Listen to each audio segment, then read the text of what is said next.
ข้าพเจ้าขออนุญาตเว้าโดยสังเขปเกี่ยวกับการกำเนิดในการเคลื่อนไหวของสื่อมวลชนลาวของพวกเราบ่โดยรวมเนี่ยมันสื่อมวลชนของลาวเฮานี้ก็มีภาระบทบาทมีความหมายความสำคัญติดพันกับภารกิจการปฏิวัติปลดปล่อยชาติได้ปกปักรักษาพัฒนาประเทศชาติเป็นหยังจึงเว้าขึ้นแนวนั้น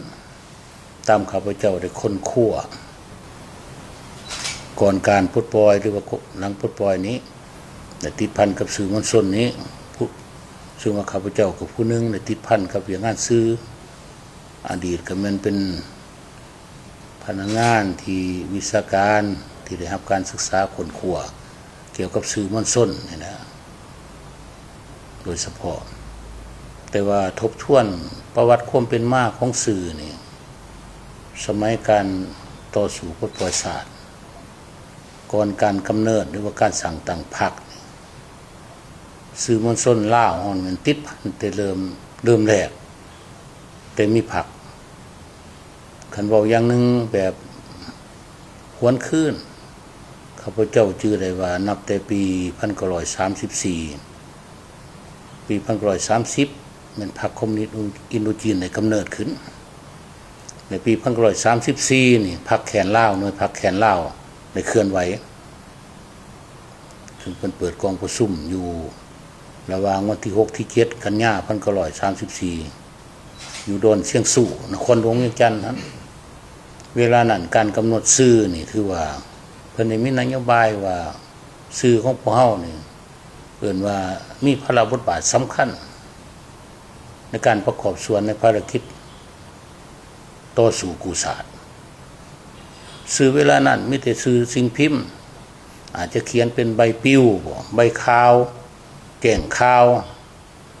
เป็นขึ้นนั้นในการเคลื่อนไหวของสื่อในระยะบ่ทันสร้างตั้งพรรคเพิ่นก็เคลื่อนไหวแต่ว่ามีพรรคแล้วมีการเคลื่อนไหวของพรรคคอมมิวนิสต์จีนเพิ่นก็ได้เคลื่อนไหวแนวนั้นโดยการเอาข่าวมาเล่ามาบอกแล้วมาเขียนเป็นใบปลิว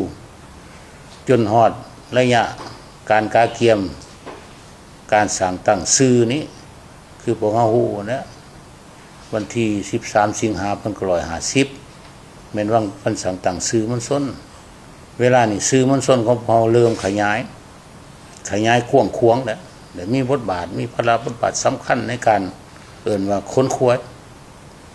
เคียงคู่กับการค้นคว้าการสร้างตั้งพรรคมาฮอดปี1955จึงสามารถสร้างตั้งพรรคประชาชนลาวเวลานี้การจะตั้งชื่อนับมือจะแจ้งขึ้นการเคลื่อนไหวนับมือละเอียดตึมเพิ่นมีการแบ่งงานภายในกรมการเมืองศูนย์กลางพรรคภายในศูนย์กลางพรรคให้การนำขั้นสูงและมีการสีนำมีการเคลื่อนไหวเกี่ยวกับเรื่องงานสื่อในเวลานี้ในเวลามีพรรคแล้วนี้ถือว่าพรรคของเราได้กำหนดนโยบายแจ้งเกี่ยวกับการเคลื่อนไหวเรื่องงานสื่อมวลชนของพวกเรานี้มีนักข่าวมีพวกเก็บกำข่าวในระยะหลังๆมันนี่ถือว่าในระยะพอท่านปลดปล่อยนี่นะซุมปี60เขาเอิ้นว่าคณะคอสคณะโฆษณาศึกษาแต่มาระยะหลัง60มานี้กล่าวสู่ปีซุ่ม70นี้เพิ่นตั้งเอิ้นว่าคณะคอวคณะคอวนี่ถือว่าคณะโฆษณาพบคมวัฒนธรรมในระยะนี้ข้าพเจ้าผู้นึงได้เข้าร่วมขบวนการของเรื่องงานสื่อโดยเฉพาะการปลดปล่อยชาตินี่ข้าพเจ้าก็ได้ภายหลังปลดปล่อยมาฮอดปี1975นี้กลางพรรคในรัฐบาลของพวกเฮานี้เพิ่นได้กำหนดเอิ้นว่าเข้ามาเวียงจันทน์นี้ก็ได้ตั้งเป็นกระทรวงเวลานี้เอิ้นว่ากระทรวงโฆษณาแถลงข่าววัฒนธรรมและท่องเที่ยวถือว่าพวกสื่อมวลชนของพวกเฮาเนี่ยก็อยู่ในวงการนั้นนะก็ถือว่าในระยะผ่านมานี้พวกเฮาได้นำพาได้จัดตั้งปฏิบัติก็ดีแล้วเรื่องงานสื่อของพวกเฮาก็มีการเติบใหญ่ขยายตัวเป็นข่าวๆมาจากเบื้องต้นมีแต่สื่อสิ่งพิมพ์โดยพิมพ์ใบข่าวสารพวกเฮาเคลื่อนไหวทางวิทยุเคลื่อนไหวทางโทรภาพ กันไว้หนังสือพิมพ์กันมีกว้างขวางขึ้นเรื่อย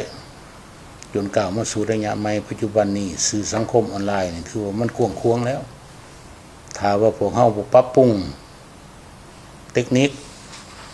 ปรับปรุงข้อมูลข่าวสารว่าเก็บกำข้อมูลข่าวสารอย่างทันการอย่างรอบคอบได้บ่วิเคราะห์บ่วิจัยให้สมบูรณ์และส่องแสงให้สังคมรับรู้แบบทางการสื่อพวกเฮานี่ก็จะมีความยุ่งยาก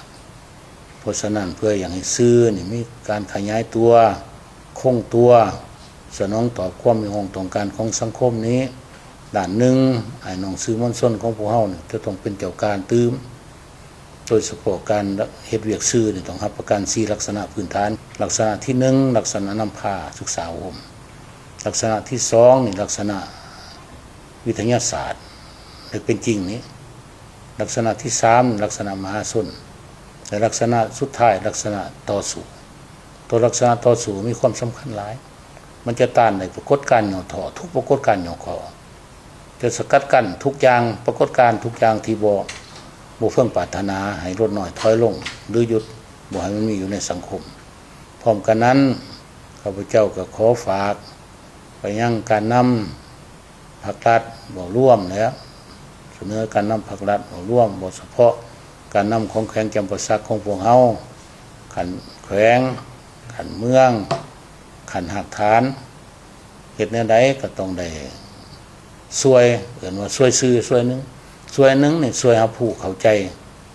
อย่างลึกซึ้งเกี่ยวกับ4ลักษณะพื้นฐานของสื่อนี่ช่วยอันที่2นี่ช่วยแนวไหนช่วยเอื้ออำนวยความสะดวกประกอบวัตถุปัจจัยเทคนิคให้มันควบคู่กับหน้าที่การเมืองอันสำคัญของสื่อนี้สื่อจึงจะได้รับการพัฒนาได้ปรับปรุงตนเองได้สนองตอบข้อมูลข่าวสารให้แก่สังคมทันการแม่นยำและก็ชัดเจนปลุกระดมในขบวนการในสังคมกว้างขวางประกอบส่วนในการปกปักรักษาและพัฒนาประเทศชาติบ่ร่วมก็คือพัฒนาท้องถิ่นของพวกเฮาให้ได้รับการขยายตัวได้ยืนยงมั่นคงสู่กาลนานฉะนั้นในโอกาสนี้ในฐานะส่วนตัวข้าพเจ้าก็ขอบใจสื่อมวลชนของพวกเฮาที่ให้โอกาสข้าพเจ้าได้แสดงแนวคิดทัศนะผ่านสื่อมวลชนอันนี้แล้วก็ขอบใจธรรมดาทานทั่วสังคมจึงจะมีโอกาสได้แลกเปลี่ยนได้มีความคิดความเห็นส่องแสงสื่อของพวกเฮาให้สื่อ